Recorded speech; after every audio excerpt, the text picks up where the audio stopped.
क्या हुआ तेरा वादा एम्प्लॉय सिलेक्शन बोर्ड इसकी ऐसी की तैसी। आप लोग देख पाएंगे दोस्तों, कर्मचारी चयन मंडल की कार्यशैली पर इन दिनों सवाल उठ रहे हैं। लिखित परीक्षा के परिणाम जारी नहीं होने के कारण प्रदेश में 7500 पुलिस आरक्षकों की नियुक्ति उलझी हुई है। लिखित परीक्षा के परिणाम आने के बाद ही शारीरिक दक्षता परीक्षा पुलिस लेगी।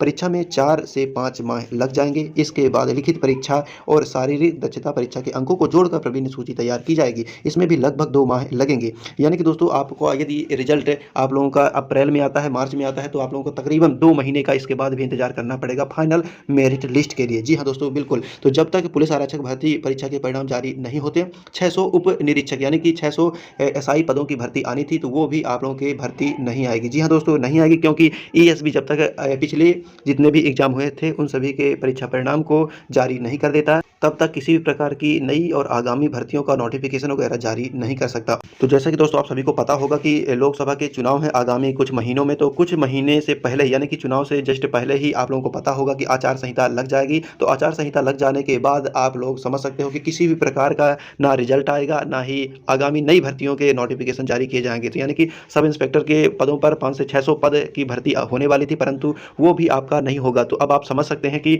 जब तक लोकसभा के चुनाव नहीं हो जाते हैं, तो आप लोगों के एम्प्लॉय सिलेक्शन बोर्ड किसी प्रकार का ऑफिशियली नोटिफिकेशन जारी नहीं कर सकता है नई भर्ती से रिलेटेड, और ना ही आपके परीक्षा परिणाम से संबंधित। तो बहुत ही ज़्यादा कंफ्यूजन में है एम्प्लॉय सिलेक्शन बोर्ड, बहुत ज़्यादा दबाव में है। तो अब क्या हो सकता है, आप और हम सभी लोग क्या कर सकते हैं, तो एम्प्लॉय सिलेक्शन बोर्ड को बहुत अच्छी अच्छी गालियाँ दे सकते हैं बस, और इसके अलावा वेट कर सकते हैं और कुछ नहीं कर सकते। जय श्री राम।